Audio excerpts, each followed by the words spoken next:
Olá, pessoal, tudo bem? Vamos continuar aqui com o desenvolvimento do nosso projeto no Power BI neste mini curso gratuito. Lembrando, se você ainda não fez o download e a instalação do Power BI, aqui na descrição do vídeo eu criei uma aula para você realizar esse processo passo a passo, de forma bem tranquila. E lembre-se que aqui também na descrição você tem acesso ao material deste mini curso, isto é, às bases de dados, ao projeto resolvido e também ao plano de fundo. Bora para a aula!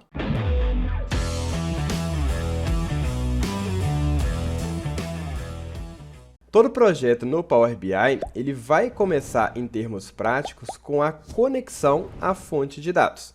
Então, é isso que a gente vai fazer agora. Vou abrir aqui um arquivo em branco, vou digitar aqui Power BI, abrir o meu arquivo em branco. Lembrando, o nosso objetivo é chegar a este resultado aqui, e que você, inclusive, pode implementar outras situações, outros processos, outras análises. Aqui está o meu arquivo em branco. Vou fechar essa janela inicial com alguns avisos, algumas informações, e eu caio na tela principal do Power BI, onde eu tenho a opção de importação de dados, seja do Excel, seja do SQL, seja de outras fontes de dados, que eu posso expandir a análise, ou seja, visualizar outras fontes, nesse botãozinho de obter dados de outra fonte.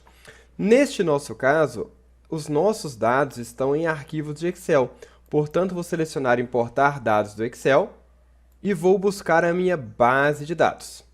Prontinho, veja que ele me mostrou algumas tabelas. E aí é fundamental que você entenda o seu negócio, que você entenda a sua situação problema. Antes de clicar em uma ou outra dessas tabelas, eu vou abrir aqui o Excel, que tem a fonte desses dados para explicar todo este contexto para você. Veja bem, eu tenho uma primeira planilha chamada de geral, uma segunda chamada de financeiro e outra chamada de equipes.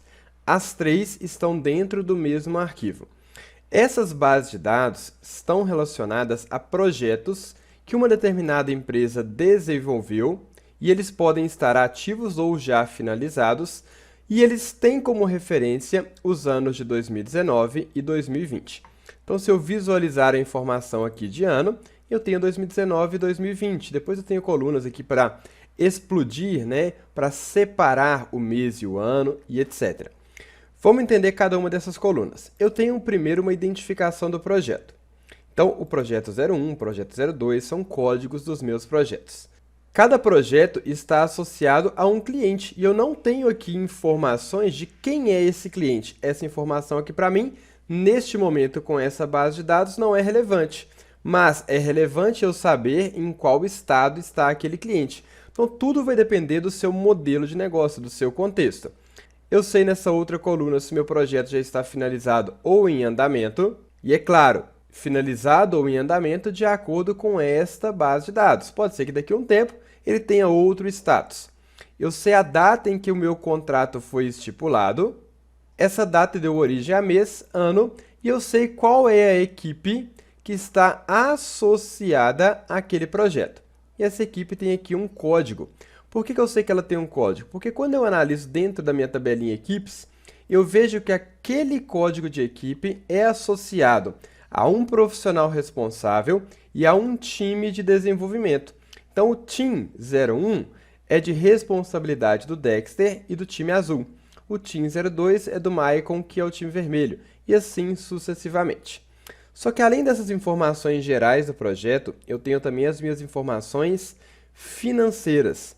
E dentro dessas informações financeiras, eu tenho também a identificação daquele projeto.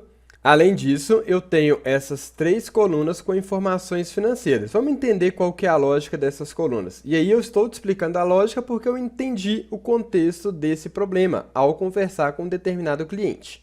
Eu tenho um valor orçado inicial, então quando a gente começou a negociar o projeto 01, a gente passou um valor orçado de 12.379. Só que durante o desenvolvimento do projeto foram necessárias mais situações e ocorreu ou não um acréscimo de valores adicionais. Então, veja que em alguns projetos eu tive valores adicionais e outros projetos não. Quando eu tenho valor adicional, eu passo a ter também um valor corrigido, que está ali com diferença em relação ao valor inicial.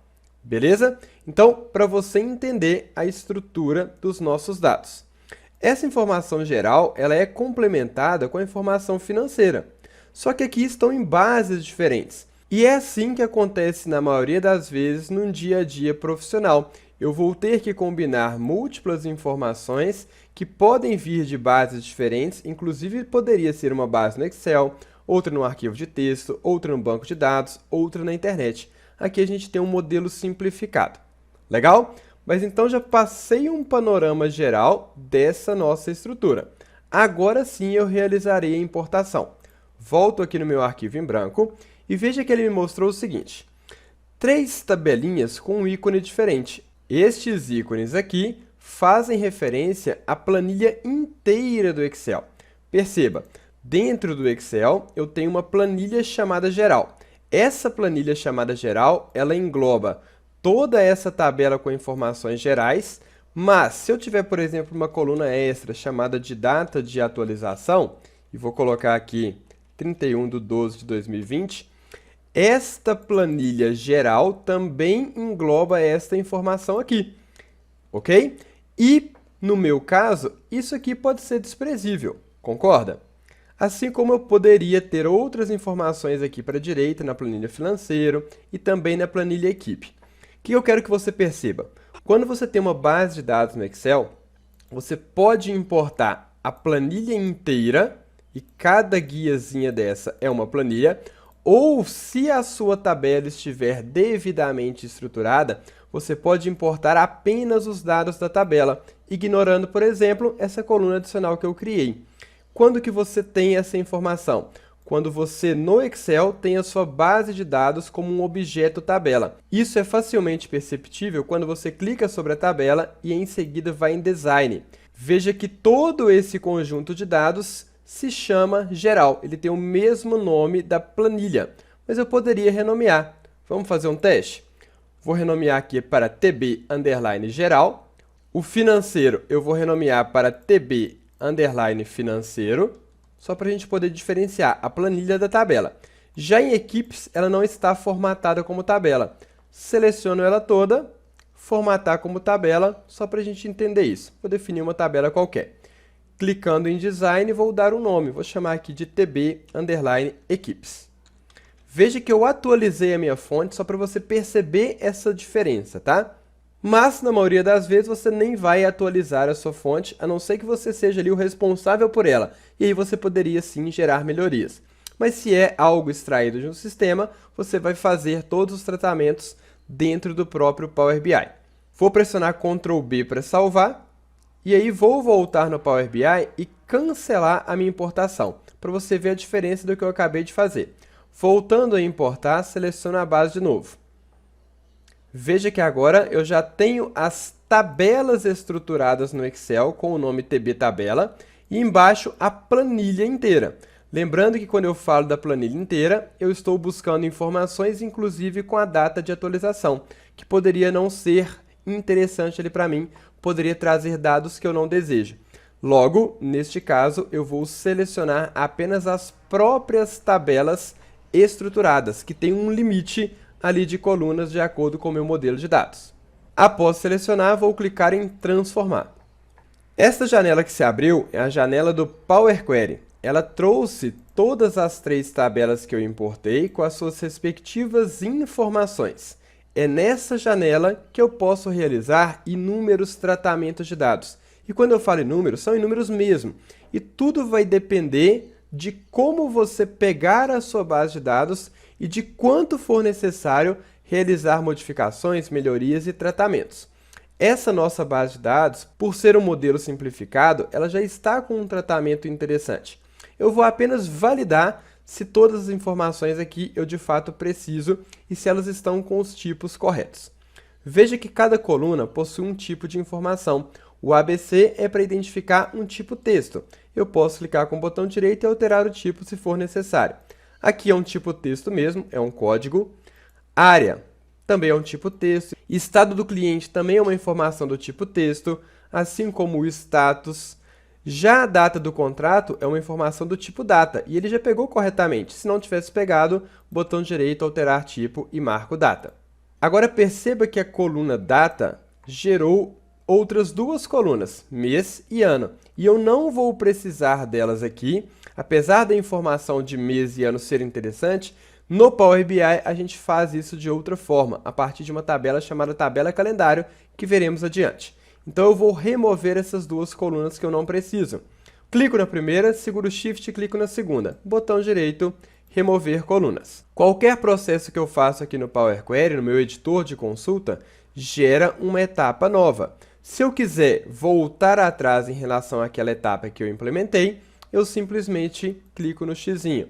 Voltei com o mês e com o ano. Mas eu quero remover novamente, então não existe Ctrl Z, é simplesmente manipulação de etapas.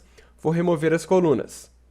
Para a gente poder validar outros recursos, vou realizar outras modificações. Por exemplo, vou clicar aqui em área e na guia transformar, eu vou modificar o formato para cada palavra em maiúsculo e não tudo em maiúsculo.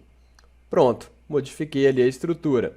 Vou fazer o mesmo em status, formato, colocar cada palavra em maiúsculo. Já o código e a equipe, eu vou deixar tudo em maiúsculo mesmo, que é o meu padrão de dados. Se já tiver finalizado os tratamentos nessa tabela, analiso a próxima. Financeiro, por exemplo, eu tenho aqui também o código do produto e eu tenho colunas de valores que vieram aqui com números inteiros. Por um acaso, meus projetos sempre estão com números inteiros, mas poderia ter um valor ali quebrado, um valor decimal.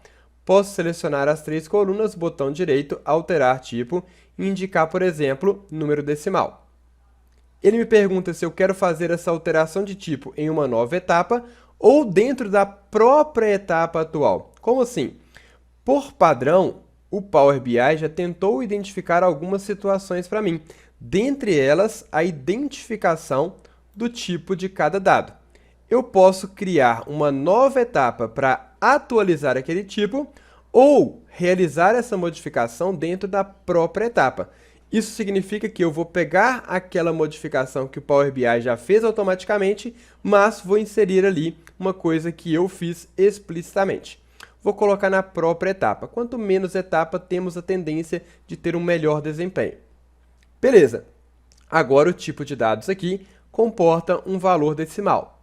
Quando eu venho em equipes, eu tenho outras informações aqui do responsável, time de desenvolvimento, e eu também vou deixar aqui o formato apenas as iniciais em maiúsculo. Perceba, isso aqui foram apenas exemplos do que eu posso fazer.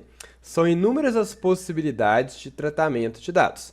Quanto mais complexo é o seu modelo, provavelmente mais necessidades você terá. Se quiser deixar aqui também o time de desenvolvimento com o formato apenas iniciais em maiúscula, não tem problema para deixar ali os seus dados padronizados. Legal, finalizamos aqui o tratamento de dados, que foi um processo simples dentro deste nosso modelo. Você também poderia renomear as tabelas, clicando com o botão direito em renomear, mas não faremos isso agora. Tratamentos realizados, clico em fechar e aplicar. Prontinho, eles já foram carregados para dentro do meu modelo. Quando eu clico nessa segunda janelinha chamada dados, eu visualizo as minhas três tabelas já tratadas. Tá legal? Vou salvar esse projeto e continuamos na próxima aula.